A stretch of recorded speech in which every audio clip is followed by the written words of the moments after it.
Ayat 5 menceritakan bagaimana Filipus pergi ke suatu kota di Samaria untuk memberitakan Injil di sana. Saya percaya karena Filipus bergaul karib dengan Tuhan, dia terus merasakan dorongan dari di setiap kesempatan yang ada dalam hati orang percaya. Singkat cerita, disampaikan oleh Filipus, Roh Kudus pun bekerja. Shalom saudara. Kalau hari ini di bulan Agustus kita merayakan ulang tahun gereja kita yang ke-18 di tempat ini, saudara. Sesungguhnya kalau kita hitung dari awal pendirian itu kita memasuki ke-20. Tapi kemarin dihitung dari di tempat ini, ya. Kalau hari ini kita merayakan ulang tahun gereja kita, saya juga akan panggil untuk Bapak Ibu Saudara yang di bulan Agustus berulang tahun. Silakan maju ke depan, saudara. Ayo, bagi Bapak Ibu yang berulang tahun di bulan Agustus, maju ke depan. Ada.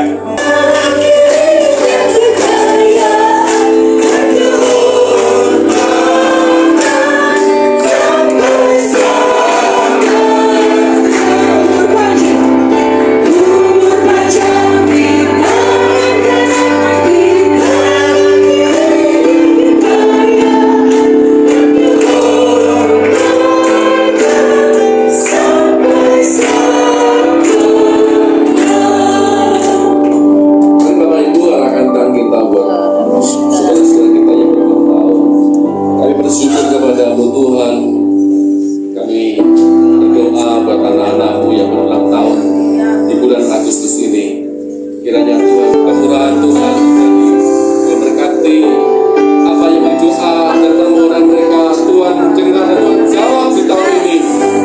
Dan menolong Tuhan keluarga ini, anak-anakmu sekalian Tuhan. Berkat khusus Tuhan sediakan bagi mereka. Tuhan menolong dan campur tangan. Saya percaya kasih setia Tuhan, kemurahan Tuhan senantiasa. Kami bersyukur di dalam nama Tuhan Yesus. Haleluya. Salam saudaraku. Semua di hari yang baru pertama hari di tempat ini Untuk melakukan kehendak-Mu pada zaman ini, menyelesaikan amanat agung kami. Terima kasih untuk kasih kami yang sudah memberkati kami. Berkati hamba sembahan untuk memperluas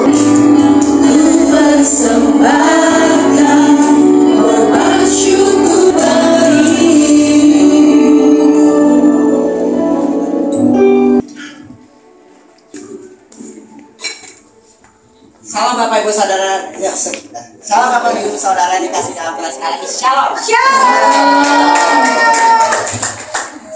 Shalom untuk Bapak Gembala. Kita ya kalau gitu. Tuhan bawa kita dalam kedewasaannya gitu, bukan karena kuat gagah kita, tapi cuma karena anugerah Tuhan. Amin. Menginjak usia baru, kami yakin dan percaya berkat baru dan jiwa pasti terjadi. Amin saudara. Amin. Baik, selanjutnya kita undang para pekerja GB Prungkung untuk membawakan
Biar lagu ini bukan cuma sekedar kita nyanyikan, tapi untuk terus jadi semangat kita untuk berjuang gitu. Kita lanjutkan perjuangan Pak Wi di tempat ini, dilanjutkan oleh Om Teddy, biar kita semua boleh menuai jiwa-jiwa. Amin.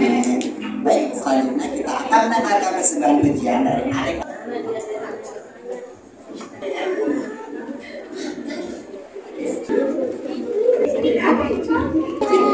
Jangan nih bajunya nak.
Gitu, walaupun mungkin jumlahnya nggak banyak gitu, tapi Tuhan Yesus baik buat kita.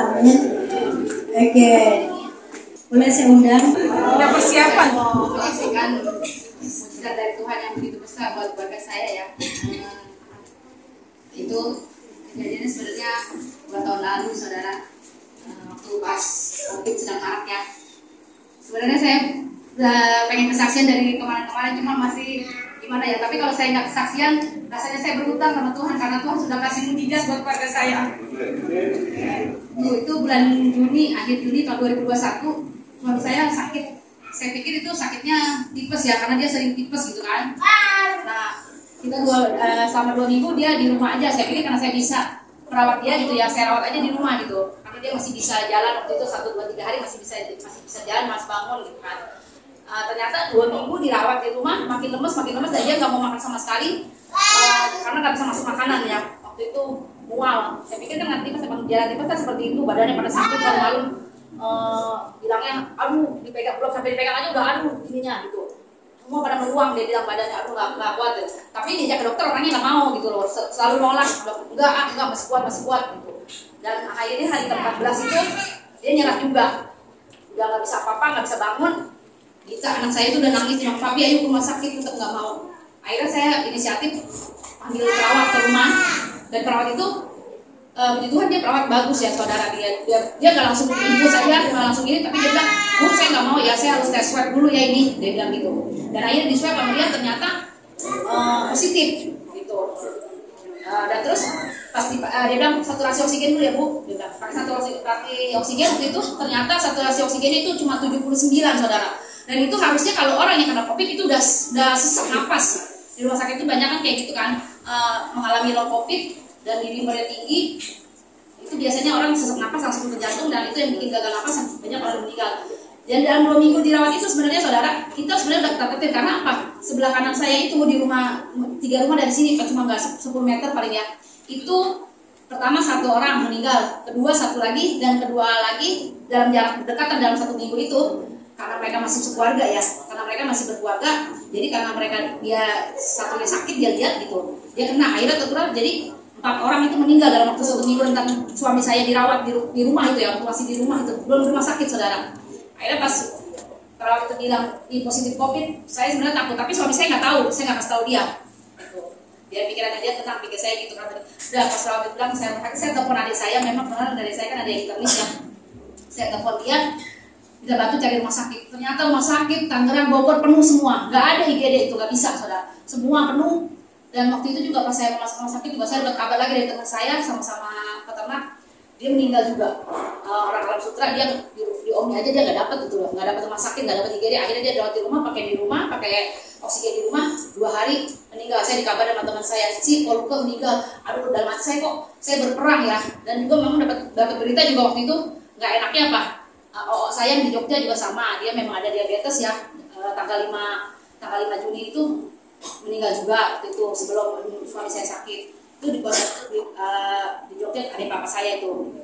Terus sudah lama habis COVID itu rumah sakit aja, ada mama saya tuh 2 semua meninggal juga, yang 1 karena COVID, kalau yang 1 memang karena penyakit dia lain gitu ceritanya. Dan itu di bulan itu berita duka itu bermunculan di keluarga kita. Ada terus berita duka, saya cuma doa saya serahkan sama Tuhan. Waktu itu Eli, dokter adik saya yang dokter itu bilang gini, Ci, rumah sakit semua penuh, tapi kalau Cici mau ada jatah Eli 1 dokter, karena Eli dokter, Eli dapat jatah 1 ruangan, dia bilang cuma kelasnya kelas B, rumah sakitnya di Hermina Bitung, pas keluar Hermina Bitung itu, karena dia kebetulan dia di sana kan. Jadi saya bilang, Di, udah deh terserah mau di mana pun, mau di mana juga tempatin, yang penting dapat oksigen dulu. Saya pikir kayak gitu kan supaya pertolongan pertama, takutnya dia sesek, tapi dia nggak sesek, cuma dia tuh nggak bisa jalan sama sekali, nggak bisa bangun. Akhirnya dipaksa mau juga berangkat jam 6 itu, jam 6 sore saya berangkat ke rumah sakit Bitung. Pas kita berangkat jam 6 ternyata kita juga datang lagi di sebelah sini, sekeluarga lagi meninggal 2 orang, mama sama anaknya dalam waktu berdekatan. Setengah 7, jam 7 anaknya menyusul kena COVID juga gitu. Tapi kita udah di rumah sakit waktu itu, saya tahu dari Cidede waktu itu ngabarin, saya sebenarnya nggak tahu ya di Cidede meninggal, tapi Cidede ngasih tahu saya, non ada yang meninggal kan, kata dia begitu. Saya pas bilang ya Tuhan, ada saya udah sampai nih, dan saya akhirnya masuk IGD karena koneksi dokter ya cepat periksa gini segala macam. Akhirnya langsung diputusin benar periksa torak, dan benar paru-parunya itu udah putih semua, paru-parunya putih semua. Itu udah pokoknya yang paling gawat lagi kan suami saya punya penyakit, dia ini ada penurunan fungsi ginjal ya, itu yang saya khawatirkan. Dia ada penurunan fungsi ginjal karena ginjalnya cuma tinggal 24%, saudara, sampai saat ini pun berfungsi tinggal 24% ginjalnya itu. Nah akhirnya dokter periksa semua, torak benar putih, Bu ini harus diisolasi. Langsung jam 12 malam masuk isolasi. Saya pulang karena kita nggak boleh nunggu ya, waktu itu kita nggak boleh nunggu kan di rumah sakit, kita pulang karena di rumah sakit itu kita nggak boleh, Bu pulang, nggak bisa ya tunggu dia dan gitu. Akhirnya saya pulang, saya cuma masuk kamar doa sama Tuhan. Waktu itu saya benar-benar merasa mungkin hidup saya selama kemarin-kemarin saya ya jalan aja seperti itu, saya nggak dekat sama Tuhan. Mungkin di situ saya diingatkan Tuhan untuk saya lebih dekat sama Tuhan. Dan benar saudara, di waktu dirawat suami saya dirawat 8 hari itu, saya nggak bisa tidur sama sekali, mata saya udah hitam. Saya nggak keluar, adik saya bilang, Ci, isolasi. Soalnya pas hasil cek darah suami saya semua itu positif COVID Delta. Waktu itu yang mematikan Delta. Dan itu Delta benar, karena itu menyerang pencernaan, dia menyerang pernapasan juga, dia menyerang pencernaan, kita orang bisa buang-buang air terus menerus dan dehidrasi, akhirnya nggak kuat, biasanya meninggal. Banyak kan Delta itu yang mematikan waktu itu. Dia bilang, Ci, masuk rumah, masuk satu Ci, isoman Ci, dia bilang, kalau bisa besok PCR, saya bilang, dia kan gitu. Dan saya besok ikutin dia, saya PCR, ternyata virus saya lebih ganas. Tapi saya masih nggak, waktu itu saya nggak pilek, nggak batuk, nggak apa, saya puji Tuhan, stamina saya kuat. Dan saya itu juga semua karena saya yakin itu karena perlindungan Tuhan buat saya. Amin. Dan waktu itu saya virus saya masih 10.000, masih ganas. Dia bilang, Cici nggak boleh keluar karena di rumah itu kan banyak, ada mama, ada anak-anak saya yang khawatirkan kan mama saya ya, anak usia lanjut gitu kan. Akhirnya saya masuk kamar, saya berdiam diri. Di situ saya berdoa, lebih dekat lagi dengan Tuhan. Saya ada waktu di situ karena sehari-hari saya terus terang saya sibuk dengan pekerjaan saya. Kadang saya cuma datang sama Tuhan sebentar doa, udah. Karena saya pikir saya udah menjalani tugas saya ya kan, pikir gitu. Dan di saat itu saya benar-benar merenung sampai hari ini. Saya benar-benar merenung kebaikan Tuhan buat hidup saya, buat keluarga saya, saudara. Dan hari itu kan Rabu saya berangkat dari rumah sakit, Kamis baru dapat kabar. Ternyata saudara paginya itu kabarnya bikin saya nangis lagi. Karena hari itu dapat kabar Kamis siang jam 12 suami saya harus cuci darah. Dia bilang, Ci harus cuci darah ini karena fungsi ginjalnya turun tinggal 4 apa 2%. Kenapa bisa kayak gitu? Saya bingung kan. Dia bilang itu di dimernya tinggi, itu di dimer orang normal harusnya 500, itu di dimer atau kekebalan darahnya itu sampai 1800 Ci. Ini sudah numpuk di ginjal semua. Jadi ginjalnya udah gak kalau secara manusia, secara akal dia bilang udah gak berfungsi harusnya ini. Harusnya dia sesek. Tapi puji Tuhan, saya bilang mungkin karena perlindungan Tuhan ya, dia gak sesek sama sekali. Saya tanya juga waktu itu nggak saya, tapi gak sesek ya. Saya juga bingung dia bilang gitu kan. Harus cuci darah Ci. Saya cari alternatif ke dokter yang kita biasa pegangan, kita tanya-tanya gini. Waduh Bu, itu harus dijalanin Bu, harus cuci darah. Nah saya telepon ke suami saya kan video call dari melalui HP adik saya. Dia nggak mau cuci darah, nggak mau. Aku nggak mau cuci darah dia bilang karena udah pengalaman cicinya kan cuci darah ya. Dan udah 2 tahun yang lalu cici meninggal karena cuci darah juga kan 3 kali cuci darah nggak kuat. Jadi dia takut, dia bilang nggak mau, aku nggak mau cuci darah. Dia bilang aku nggak mau. Ya udah, akhirnya cari alternatif lain gimana Ci? Udah nih. Saya pikir kan waktu itu cuma jalan satu-satunya kalau cuci darah karena udah saya konsultasi 3 dokter harus cuci darah nggak bisa. Cuci darah boleh dia bilang, cuma untuk COVID aja. Ini karena dia COVID, dia mengalami long COVID, itu harus pasti penumpukan darah kotornya di ginjal semua Bu. Itu harus cuci dia bilang. Saya udah konsultasi 3 dokter. Saya gimana? Saya pikir-pikir akhirnya ya udah Li. Dia nggak tahu udah biarin aja cuci darahnya aja. Saya pikir saya manusia kan. Saya pikir kan saya pengen suami saya selamat. Itu kan pikiran saya manusia. Akhirnya saya masuk lagi, saya doa lagi Pak malam saya pikir Tuhan kalau emang kau mau panggil dia, saya serahkan Tuhan. Tapi kalau kau mau sembuhkan Tuhan, kasih mukjizat Tuhan, perlihatkan pada saya bahwa kau ada buat keluarga saya.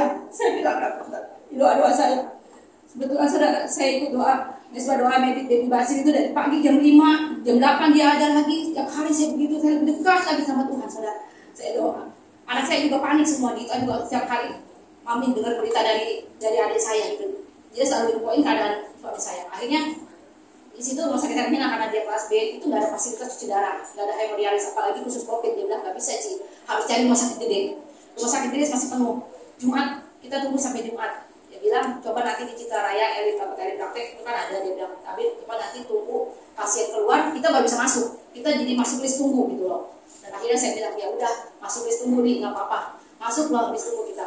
Ya dari Kamis itu saudara saya doa terus sampai Jumat. Jumat itu kita baru dipanggil Jumat sore. Jam 3 Jumat sore saya dipanggil, Ci ada nih yang keluar dari rumah sakit Citra Raya, kayak laki-laki, jadi kalau itu bisa masuk dia bilang gitu. Oke nih, saya ke sana, saya usulkan ke sana yang ke rumah sakit ke Hermina. Sampai sana jam 5 sore saudara, saya nunggu di parkiran karena kita nggak boleh masuk waktu itu kan benar-benar ketat di rumah sakit. Kita nggak boleh masuk sama sekali. Kita nunggu di parkiran di mobil saya berdua sama anak saya, sedangkan saya posisi saya positif COVID. Anak saya Dita di depan masih negatif ya. Dan puji Tuhan dia sampai papinya sembuh dia nggak kena COVID dulu. Padahal satu ruangan kita. Puji Tuhan perlindungan Tuhan buat anak-anak saya. Nah, saya lihat itu tunggu jam 5 sore saudara. Jam 12 malam baru dipanggil kita. Jam 12 malam dipanggil kita lewat by phone. Kita di parkiran bilang telepon, Ibu, ini suaminya udah siap ya Bu. Dia bilang mau dipindahkan ke rumah sakit Citra Raya pakai ambulan. Ibu tunggu di depan pintu parkiran. Nanti mobil ambulan keluar ibu ikutin ke arah rumah sakit Citra Raya. Dia bilang gitu. Oke, saya standby sama anak saya. Pas jam 12 malam mobil keluar mobil ambulan. Dalam bayangan saya saudara, suami saya kan waktu itu kalau datang dia memang nggak kuat apa yang terlihat. Saya pikir dia pakai busa segala macam. Tapi pas mobil keluar ambulan jam 12 malam dari rumah sakit Hermina, kita ikutin dan sampai jam 1-an kurang di Citra Raya, itu jam 12:30 kayaknya. Karena berdekatan kan, turunnya di IGD, dibukalah ambulan. Saya kaget, ternyata dia udah bisa duduk dan dia udah turun jalan. Jadi kan dia udah berjalan. Dia udah bisa jalan, cuma memang waktu itu mukanya juga turun, badannya itu waktu itu turun sampai 21 kilo karena dia hitungannya 21 hari itu nggak makan, sama sekali nggak mau makan. Jadi cuma dari rumah sakit masih menerima infusan, kalau di rumah kan 14 hari nggak makan sama sekali, cuma minum air putih gitu. Nah, coba badannya udah kurus, udah lusuh, ini mukanya udah pada kulitnya udah pada terkelupas semua berat. Saya nggak mau dokumentasi itu. Berarti udah pada terkelupas, rambutnya ini rontok. rambutnya diginiin aja rontok gitu. Saya benar-benar kecewa, betak aja kok rontok. Ini udah pada toko pasien bingung. Itu saya nggak bisa nemuin dia kan, nggak boleh nemuin gitu kan, rumah sakit di IGD pas turun. Akhirnya saya tanya sama pihak rumah sakit pas di Ciputra, akhirnya saya boleh masuk tuh ke IGD. Kita dari IGD itu dari jam 1 malam kita nunggu jam 6 pagi baru dapat kamar saudara, nunggu di situ. Dan selama nunggu itu saudara tahu nggak, itu saya benar-benar duduk di depan itu 3 mobil itu nganterin jenazah semua. Datang orang masih kelepek-kelepek, tahu udah meninggal. Satu lagi masuk dalam ruang IGD, diperiksa-periksa, tahu meninggal. Saudara sanak saudaranya udah nangis. Tiba-tiba, kenapa Pak? Meninggal. Ya Tuhan, saya udah takut tuh waktu itu. Karena kan suami saya belum cuci darah nih. Karena kan harus cuci darah nanti Senin. Karena kan itu Sabtu subuh kita nyampe di situ. Karena Minggu dokter nggak ada, pasti larinya ke Senin kan. Nah akhirnya dapat tuh jam 6 pagi dapat kamar. Suami saya langsung masuk, Bu nggak bisa nemenin ya, Ibu silakan pulang, tunggu di rumah, banyak doa aja. Perawatnya bilang gitu. Ya udah, akhirnya dia masuk ke sekolah. Sebenarnya dia nggak mau ditinggal, dia bilang, ayo temenin, nggak bisa loh, kita nggak bisa kan, karena nggak mungkin saya sama-sama positif, tapi kan kita nggak mungkin dirawat bareng-bareng gagal gitu. Karena memang itu kamar penuh semua, nggak ada kamar. Nah, akhirnya dapat satu masuk dirawat lah saudara. Sabtu pagi jam 6 malam itu saya di rumah, pulang saya cuma doa aja.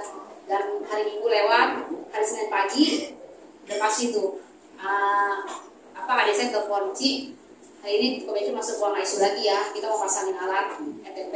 Dia bilang untuk masukin, sebenarnya itu kita mau beli obat antibody yang harganya itu 30 juta sampai 50 jutaan, saya nggak tahu berapa, pokoknya dia bilang satu kali nasi itu 30 sampai 50 juta, apa sih namanya gambar apa pokoknya masukin antibody supaya antibody dia dibangun, dia ngelawan COVID-nya, dia bilang gitu. Oke, saya bilang udah masukin, pokoknya apapun yang terbaik saya bilang.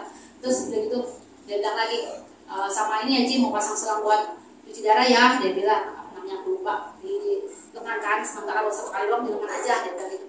Ya udah nih, oke, saya bilang gitu. Nah, tapi harus deposit kita kan, kalau itu kan di luar jaminan dari pemerintah, dan kita harus bayar itu, harus deposit sih. Akhirnya saya nggak bisa kan, anak saya pergi di sana nungguin dari jam 7 pagi sampai jam 1 siang, saudara. Tahu apa yang terjadi di ruang ICU saudara? Di ETP ini 3 kali tusuk, nggak ada pembuluh darahnya. Anestesi nyerah, dia bilang kasihan pasiennya udah dua-duaan, orangnya enak, kasihan pasiennya udah dua-duaan, dia bilang 3 kali tusuk, 3 kali cari tempat, nggak ada pembuluh darah, di sini juga nggak ada, karena apa? Karena dia udah dehidrasi saudara, udah dehidrasi karena nggak makan minum sih masih minum, tapi tetap aja nggak mencukupi, dehidrasi, pembuluh darahnya menghilang, nggak tahu kemana itu. Ya, akhirnya dia bilang tunggu deh, Ci, tunggu ntar ya jam 2 jam 3, dia bilang gitu. Aku udah kasihan sama korban itu, dia bilang udah nggak usah di ETP dulu hari ini, kita lihat nanti. Sementara kan masih masukin infus, sekarang akhirnya kita pakai masukin heparin itu buat pengencer darah lewat infusan ya, dia bilang gitu. Oke lah, pokoknya apapun yang terbaik saya bilang. Akhirnya coba pakai heparin lewat infusan untuk pengencer darahnya, dan dicek di dimer itu dicek, itu yang namanya dimer itu saudara, itu yang dibilang long covid, yang covidnya masih terus berpanjangan, nanti tiba-tiba orang mendadak meninggal, itu yang dikhawatirkan. Dan dalam dirawat di rumah sakit Citra Raya itu kan dari hari Sabtu, akhirnya kan Kamis itu boleh pulang saudara, nanti ya dia boleh pulang tuh Kamis itu. Saya itu benar-benar lebih dekat sama Tuhan, karena saya waktu itu kan kerjaan semua dipegang anak saya ya, saya benar-benar saya di kamar, dia di kamar, jadi kayak pasien di rumah sakit, tetap aja pagi dikasih makan, siang sore anak saya yang ngontrol Dita itu yang ngasih siap saya makanan tiap hari.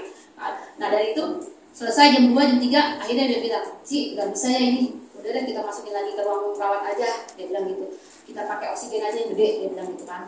Ya udah ikutin, akhirnya pakai oksigen, dirawat waktu itu hari Senin, Selasa, Rabu, dan dia nggak ada sesak sama sekali ternyata. Dan puji Tuhan hasil lab darahnya itu Selasa keluar. Ci, dia bilang ini mujizat, benar-benar mujizat Tuhan loh, dia benar bukan nggak seiman sama kita ya saudara, ini benar-benar mujizat Tuhan loh Ci, kata dia. Kenapa Li? Masa sekarang udah itu Ci kembali normal, fungsi ginjalnya kembali lagi ke 20. Jadi nggak usah cuci darah, dia bilang gitu. Aduh, aku langsung tadinya dengkulnya lemes ini saudara, nggak bisa bangun di kamar aja. Langsung puji Tuhan, saya bilang Tuhan Yesus dahsyat, saya bilang terima kasih Tuhan kalau Kau sudah menunjukkan kuasa-Mu buat keluarga saya. Dia nggak bisa darah saudara. Dan hari itu Selasa, Rabu, dia bilang gini, Ci hari ini Selasa saya lepas oksigen ya. Saya bilang dari Senin Selasa itu kan oksigen full dia. Saya lepas oksigen hari Selasa, nanti Rabu lihat, kalau Rabu dia nggak ada sesek, mungkin Kamis pagi udah boleh pulang. Dia bilang gitu. Oke Li, dia lihat. Tapi dia tetap nggak mau makan saudara, di rumah sakit itu dia nggak mau makan sama sekali. Saya bawain makanan apapun nggak dimakan, malah dikasih booster sama dia semua. Dia bilang pas pulang dia cerita, gimana mau makan, orang di sini pusing segala macam. Nah itu saudara yang lebih saya bikin takutnya lagi waktu dia telepon saya, suaranya tuh kayak orang setruk begini, dia nggak bisa ngomong. Ternyata ini di dalam lidahnya itu numpuk kayak jamur saudara. Ternyata kalau orang tidak makan tidak minum itu keluar jamur di sini menumpuk di mulut saudara, yang bikin dia bilang kayak keras, mau ngomong aja susah, kaku lidahnya itu.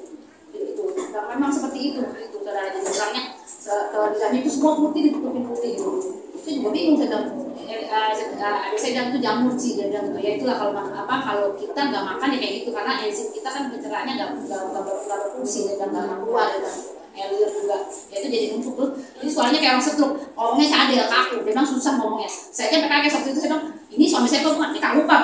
Iya, anak-anak saya Dita pas dengar begitu dia ngomong, Dita kalau sipis udah teman-teman di semua kan pas dia megang HP. Pada kaget, dia bilang, mami kok papi kayak gitu, papi nggak apa-apa, dia bilang gitu. Enggak apa-apa, udah tinggal penyembuhan. Saya bilang kita doa lagi sampai hari Rabu. Jadi saya bilang kalau Rabu papi bisa lepas oksigen, Kamis pagi papi udah boleh pulang, saya bilang gitu. Dan puji Tuhan saudara, sampai hari Rabu ternyata dilepas oksigen, dia nggak sesak napas sama sekali. Walaupun di dingin masih tinggi ya, itu mungkin turun drastis dari 1.800 itu berapa kali lipatnya, 5 kali berapa kali lipat dari dingin orang normal. Itu nggak bisa langsung ini, karena di tes COVID pun setelah kita kontrol 2 minggu masih positif gitu ya, tapi udah nggak menular gitu. Cuma memang di dimana itu masih agak lama, terus masih sampai rumah pun masih minum pengecek darah. Tapi saya yakin itu semua kuasa Tuhan saudara yang bernama Tuhan Yesus berkati. Cinone gitu buat Ko Bencun begitu besar ya Ci ya.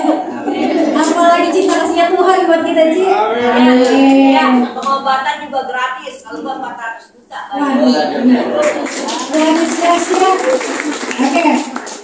Kalau tadi kita udah dengar gitu ya kesaksian dari wanita-wanita hebat gitu ya, tiang-tiang doa buat keluarganya gitu. Saat ini juga kita mau memberikan apresiasi buat wanita-wanita hebat di tempat ini, para single parents. Sebelumnya kita mau mengundang untuk Ika, Cinoni, dan Om Asulan boleh maju ke depan.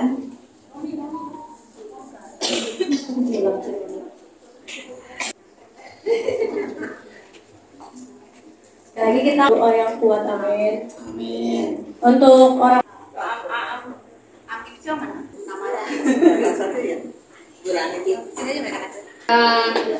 Bu Nelly atau mamanya Yayan, Bu Mary kehakiman, Ibu Tianggur, kalau nggak ada diwakilin aja kan.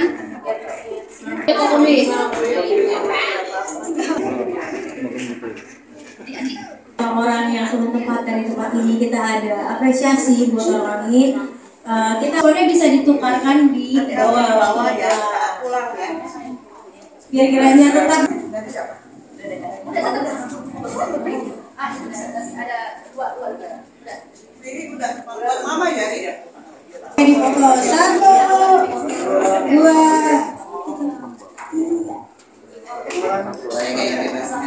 Kayaknya Pak Ibu boleh biar mulai selesai. 2, 3. Oke, terima kasih.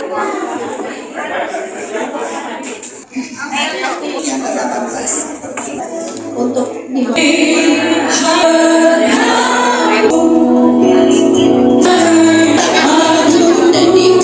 ke depan.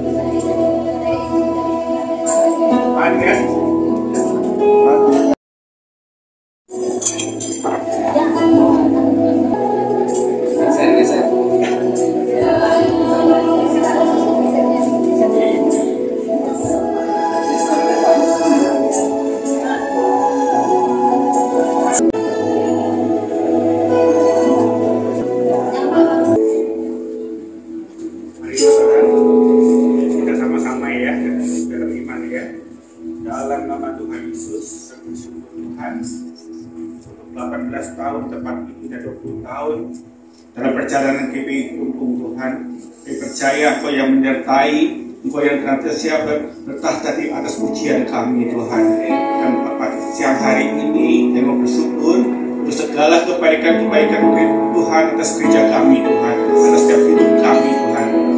akan terbaik di hadapan Tuhan kita. Tuhan Yesus bersama katakan amin.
Apresiasi kita. Terima kasih untuk Bapak Gembala.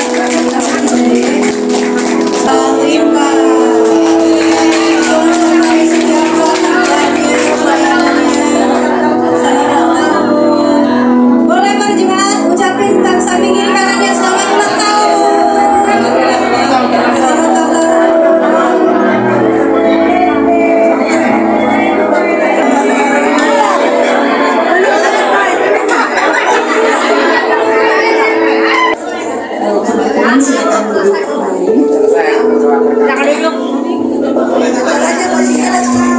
Tadi udah ya, yang agak formal lah.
hari yang spesial bagi gereja kita. Kita bisa berulang tahun di tempat ini ya, 18 tahun.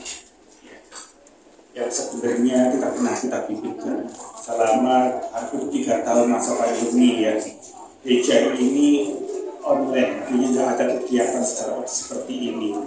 Dan puji Tuhan kalau hari ini kita bisa merayakan dengan saat yang seperti ini. Tapi yang lebih spesial adalah saudara, saya mau panggil untuk Pak Andreas Pujo, untuk Bu Lili, untuk bersama-sama supaya maju ke depan. Dan mau perkenalkan untuk Bapak Ibu, mungkin belum semuanya kenal siapa ini ya, Pak Andreas Pujo dan Ibu Lili ya. Saya panggil juga untuk Ibu Ika, Pak. Ibu Ika silakan ke depan Bu. Saya panggil untuk Ibu Yeti. Untuk Ibu Yeti Bu. Dan saya panggil juga untuk Pak Awi. Pak Awi silakan maju ke depan. Pak Awi. Ya, saya panggil juga untuk istri saya, nampilin saya sendiri. Iri ya Pak Awi.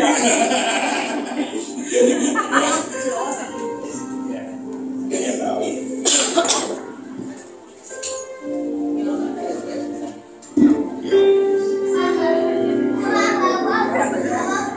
Saya perkenalkan saudara, mereka ini adalah, boleh saya katakan sesepuh, ya, founder, pendiri atau pelopor, dan sebagian dari mereka yang mulai pada waktu itu kita itu ada di BC ya Pak ya, di masih Betani kita masih di Susu, dan pada waktu itu gembala kita masih Pak Wiryo Hadi pada waktu itu.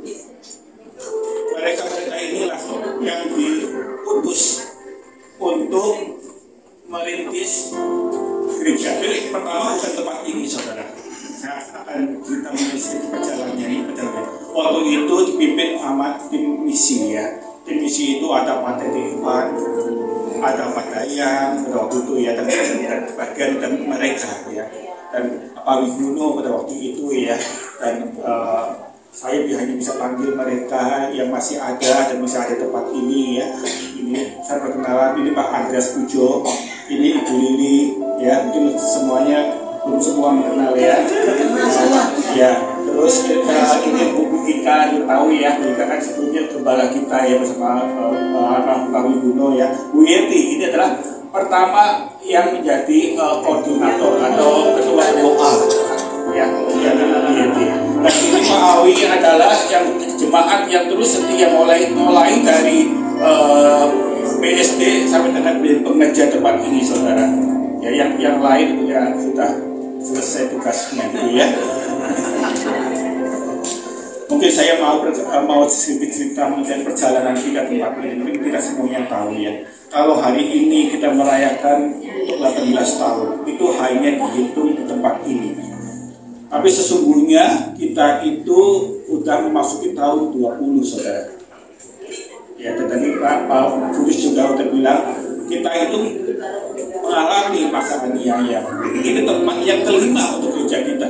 Tempat yang kelima saudara. Jadi berawal ini Pak Andreas bisa lebih ngerti ya. Karena awal-awalnya saya belum terlibat waktu itu. Saya masih dari aktivis ini Pak Andreas bersama tim lah yang mulai merintis pada waktu itu. Bisa saya minta kesannya Pak Andreas ya. Tapi saya mau cerita sedikit saudara. Kira-kira di tahun 2003 ya, tahun 2003 itu dari keputusan untuk misi untuk mulai ibadah, mulai cari tempat untuk kita bisa mulai ibadah. Dan pada waktu itu pertama kita dapat tempat itu di ITI, Institut Teknologi Indonesia ada di Muncul ya. Baru kali sekali baca saudara di resolusi, terus pindah ke kantor Kawedanan. Di situ pun tidak lama saudara, cuma sekali ibadah, langsung kita waktu doa keliling, kita dapatkan untuk tunjukkan satu tempat di daerah Setu ya Pak Andreas ya. Itu namanya Raja Motor. Ada satu bengkel besar dan atasnya itu kosong. Ternyata setelah ditemui mereka boleh di atas itu dipakai. Dan kurang lebih di situ pun hanya kita tempati kurang lebih hanya 8 bulan saudara. Pada waktu kita mulai ibadah, kita mulai tenang tempat itu.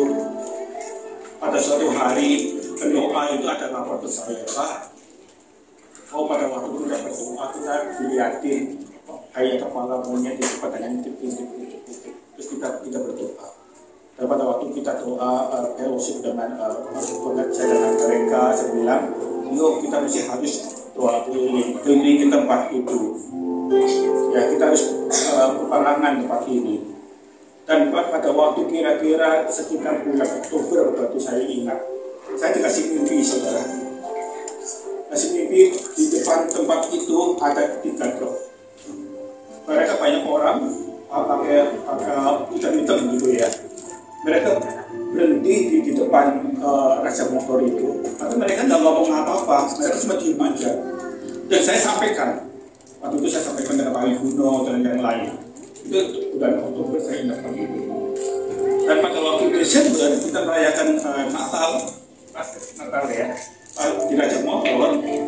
Itu saya pas waktu itu saya ada acara keluarga di Solo, jadi saya nggak ikut. Saya dengar pada waktu ibadah Natal. Tahu-tahu ada orang-orang datang, mereka demo dan pagar itu dikunci, saudara. Kita tidak sesuai dan kita bisa keluar. Akhirnya ditelepon polisi atau apa, gemboknya kunci mana, mereka nggak ada yang kasih untuk buang, diatur di gemboknya, dan kita bisa keluar. Kembali kita bisa ibadah, saudara. Itu di tempat yang ketiga, saudara. Terus setelah itu kita lapor, ternyata kita diminta gabung kembali ke Isuzu. Ada kurang lebih 2-3 bulan ya, kembali itu ya. Nah, puji Tuhan, di Telegram ada satu orang jemaat namanya Pak Cewo. Dia bilang, kalau mau di tempat saya di sebelah ada tanah kosong bisa kayak galaksi bisa tempat itu. Akhirnya kita tutup atapnya, ya, kita ibadah dengan kita kayak di galaksi lorong, nggak ada pintu di situ. Yang pertama bukan di situ, di dalam rumah, ya. Di dalam rumah, di rumah itu kita tutup pagi, sisanya di belakang, di luar halaman rumah. Kesannya kita kayak baru hajatan aja gitu loh. Ya. Lalu kita bangun di tempat kosong itu, kemudian kita ibadah dari situ kurang lebih 1 tahun, ya. Jadi kurang lebih 2 tahun kita di luar. Ya, nah baru di sini sebenarnya sudah ada FA pada waktu itu.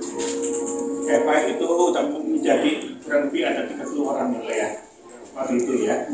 Di garasinya tempat Noni sekarang, tempat isulan ya, di tempat itu ya. Sudah mulai rutin ada FA. Dan pada waktu itu sesungguhnya sebenarnya kita yang di tempat Pak Jawa itu namanya adalah GPI muncul, ya.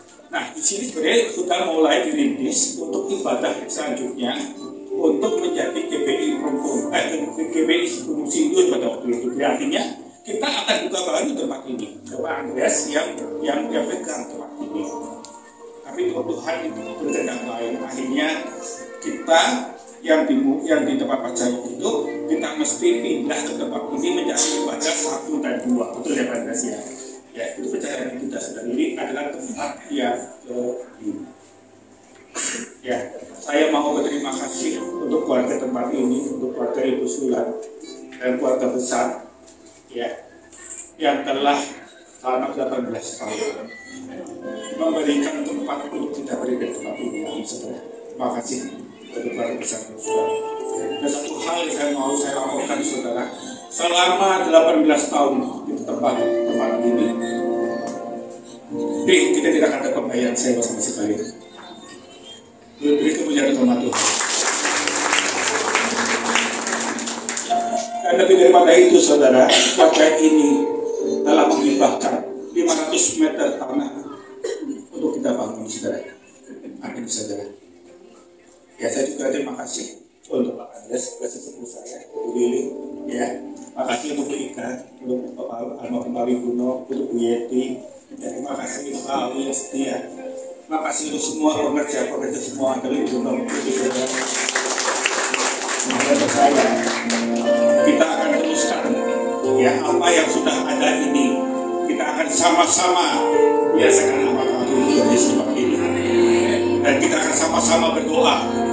Ya, kita akan bangun satu gereja untuk kemuliaan nama Tuhan. Amin, saudara. Mungkin mungkin saya minta untuk Pak Andreas bisa sedikit saya kesan karena dia sebenarnya lebih tahu daripada saya.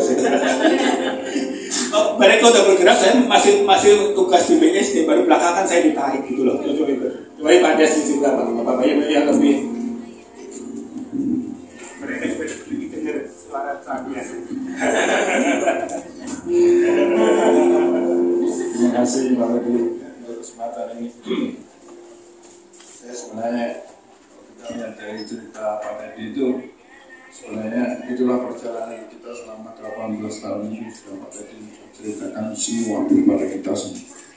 Tapi satu hal yang harus kita ingat bahwa hanya ketekunan kita kepada Tuhan, doa-doa kita kepada Tuhan itu yang membuat kita ini kuat. Kalau tidak, saya ini nggak tahu ini tadi kok bisa putus di tengah jalan saya. Tapi semuanya itu saya pikir semua rencana Tuhan. Tidak ada rencana manusia yang melatar belakangi saya tidak melayani di sini. Jadi saudara, kalau saudara punya komitmen untuk melayani di sini, layanilah Tuhan dengan sepenuh hati. Saya percaya bahwa semua apa yang kita lakukan itu ada buahnya untuk kita. Kita sudah lihat kesaksian Omni yang luar biasa, yang menginspirasi kita semua ya, untuk kita selalu bahwa di balik semua kesulitan, kesukaran itu ada rencana Tuhan di dalamnya. Tadi saya mau melihat juga kehadiran Kopincu di sini juga. Ya, Kopincu di mana? Amin. Itu perjalanan manusia, perjalanan kehidupan kita, perjalanan kita di dalam mengenal siapa Tuhan itu, itulah manusia. Nggak ada yang sempurna di dalam kehidupan kita untuk mengikuti Tuhan. Tapi saya percaya bahwa apabila kita setia, apabila kita tekun di dalam mengikuti Tuhan, berkat-berkat Tuhan itu luar biasa di dalam kehidupan. Mungkin saya tidak terlalu banyak. Dan sebenarnya saya juga ingin ada satu kesaksian, tapi nanti aja. Karena terlalu lama saudara sudah duduk, sudah capek nanti kita bisa menikmati. Ya. Nanti aja. Itulah saudara. Jadi saya senang saya berada di tengah-tengah saudara. Saya senang berada di tengah-tengah keluarga sendiri di sini. Dan saya percaya bahwa ke depan gereja ini pasti diberkati Tuhan oleh karena ketekunan kita semua. Amin saudara. Jadi saya akhiri apa yang saya katakan. Saya serahkan kepada Pak Tadi. Terima kasih. Terima kasih Pak Bos.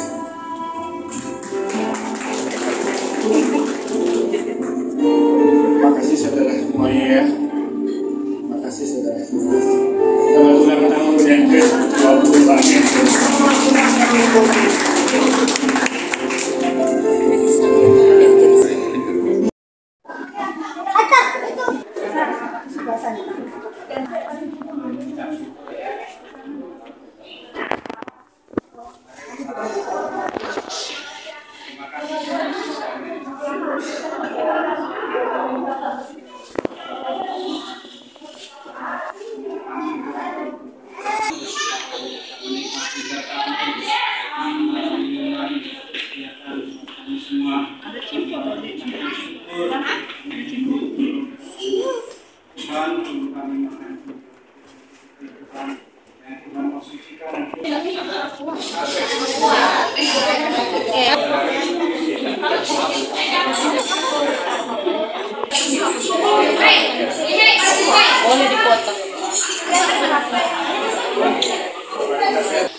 Kenyang jadi makanan kerupuk nggak jadi makan.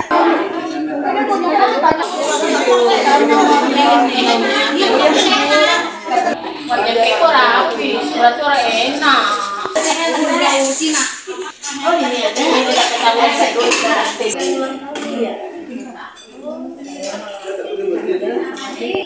ini identik banyak sekali. Mau makanan kita, makanan pesta ulang tahun.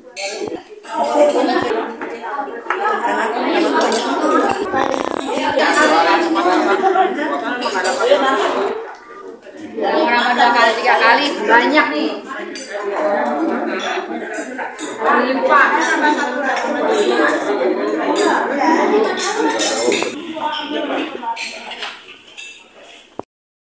Mana buahnya?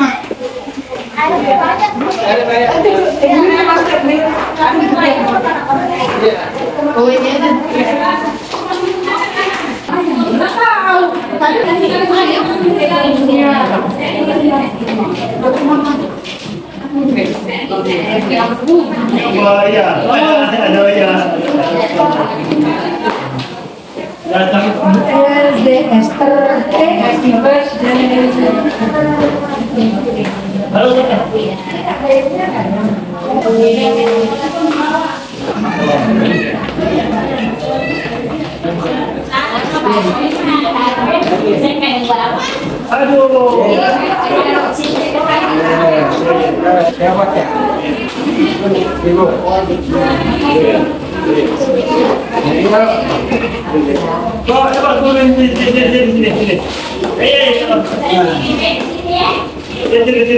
Saya kirim di sini ya. Ini atasnya ada ininya, saya ke bawah. Iya.